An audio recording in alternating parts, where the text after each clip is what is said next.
Everyone, how are you all? I hope you guys are really doing well. I welcome you all back to the tutorial session on operating system. Last class we have seen what is an operating system and where will be the operating system initially and how it is getting loaded the moment when the CPU is powered up.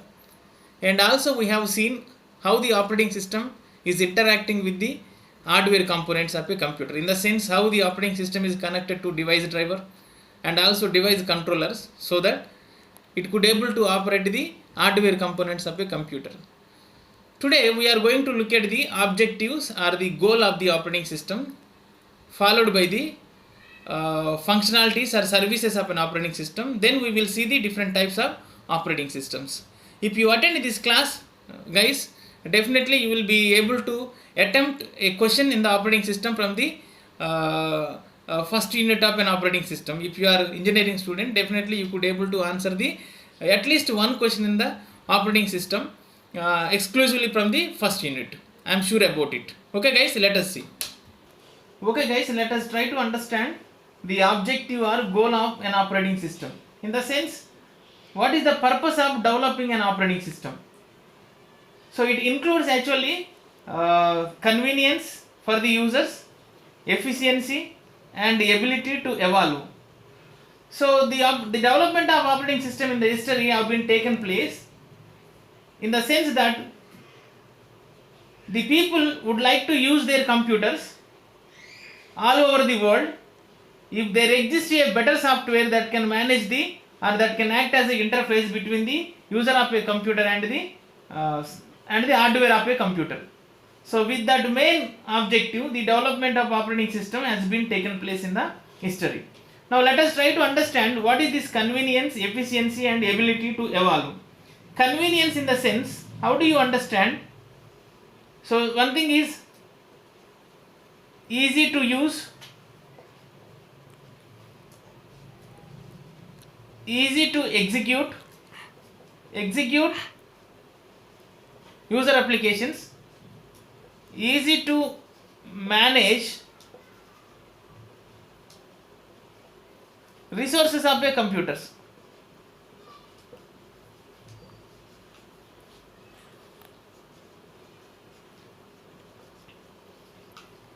So what is this? Easy to use means whether the person have the background knowledge of computer or not, it's not an issue. Even a non-technical person also could able to make use of the computer with the help of the operating system. That means easy to use. For example, say earlier, if you look at the evolution of different types of operating systems, initially we have actually the Unix operating system, and then we have Linux, and in the 1985 MS-DOS is developed. Then we got Windows. So look at the evolution of operating systems. So initially Unix, it's a CUI based operating system, means command user interface. In the sense, if you want to make use of the computer, you have to enter a command at the command prompt. So everything will be in terms of commands. Then it is so difficult for the non-technical people to make use of the computer. So later it has gone for the say graphical user interface in terms of Linux operating system. But in the 1975 or in the 1980s we have MS-DOS. So from the Microsoft, it is also a character user interface or command user interface where you will be entering the commands. So later we have seen the evolution of Windows, different versions from the Microsoft. Now Windows is user friendly. I said easy to use in the sense the operating system or the software which is there in the computer must be user friendly, such that technical and non-technical people also could able to make use of the computer. Now in fact, now Windows is user friendly compared to the Linux operating system. That is the reason why 80% of the computers in the world, either laptops or desktops, they are using Windows operating system. That's what easy to use, easy to execute. So user will be running his own applications, like he might be writing the programs using different programming languages like C, C++, Java, Python, So what happens? User will be writing a library function.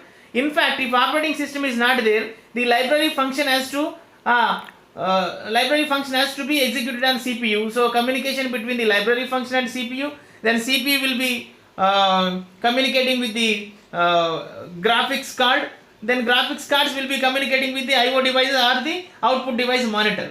So actually user is expected to write huge amount of the code to make the communication between the user program and CPU and graphics card, and between the graphics card and IO device.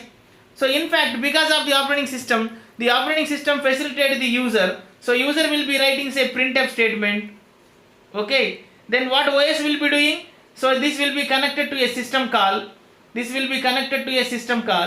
this later the device driver from the operating system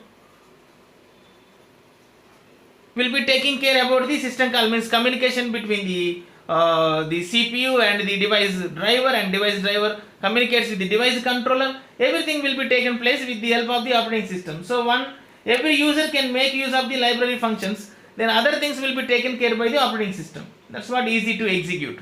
And easy to manage means resources of a computer means what are the resources of a computer? Like memory will be there, CPU will be there, IO devices will be there. So all the devices that includes primary memory and secondary memory and also CPU must be managed properly such that the resources can be used in a better way.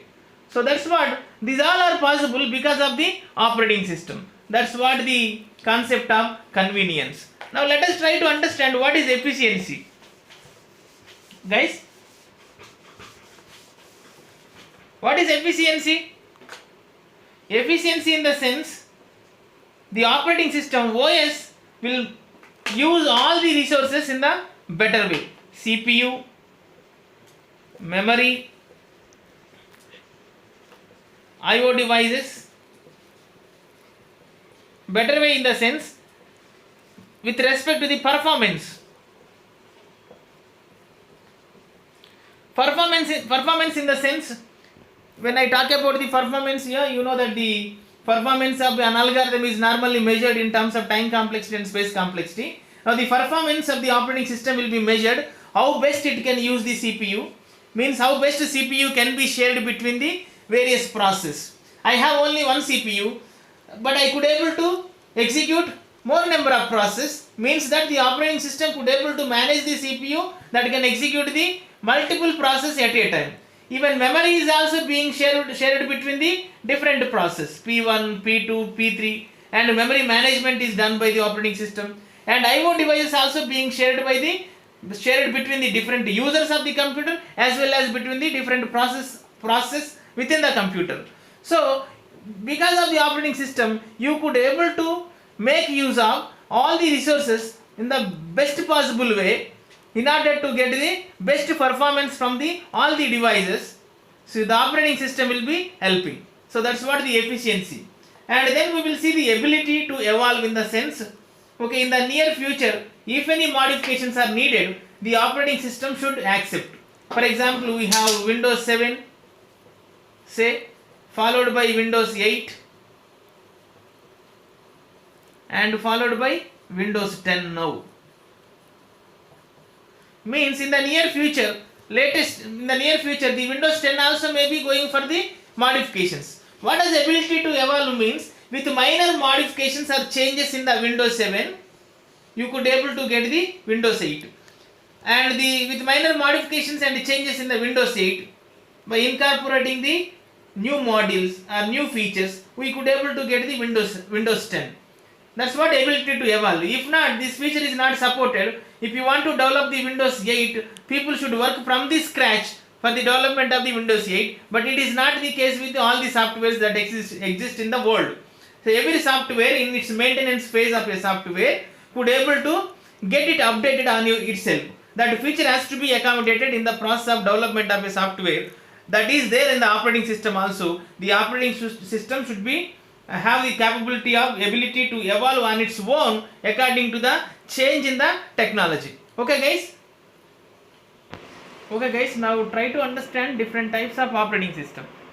Based on the kind of work carried out by the operating system, we divide the operating system into different categories. The first and foremost is batch processing operating systems. Then we will see multi-programming, multitasking or time-sharing operating systems, multi-processing operating system, and special purpose operating system. So based on how the operating system could able to make use the resources of a computer, in the sense CPU comma memory, and also how the operating system could able to execute the different jobs or programs within the memory. Based on that you can categorize the operating system. In batch we will see the first one is batch processing operating system.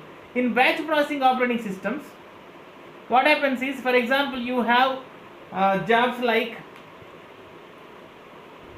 say J1, J2, J3, J4 and so on. So you will be grouping the jobs based on the kind of functionalities that the job will be performed. For example, say J1 comma J2 will be grouped as job 1 or batch 1, say B1 batch. Then J3 comma J4 may be grouped as batch 2. So in real time, if you really want to understand the batch processing operating system, I will tell you one analogy where you can understand the concept of batch processing operating. For example, if you go for say a floor mission,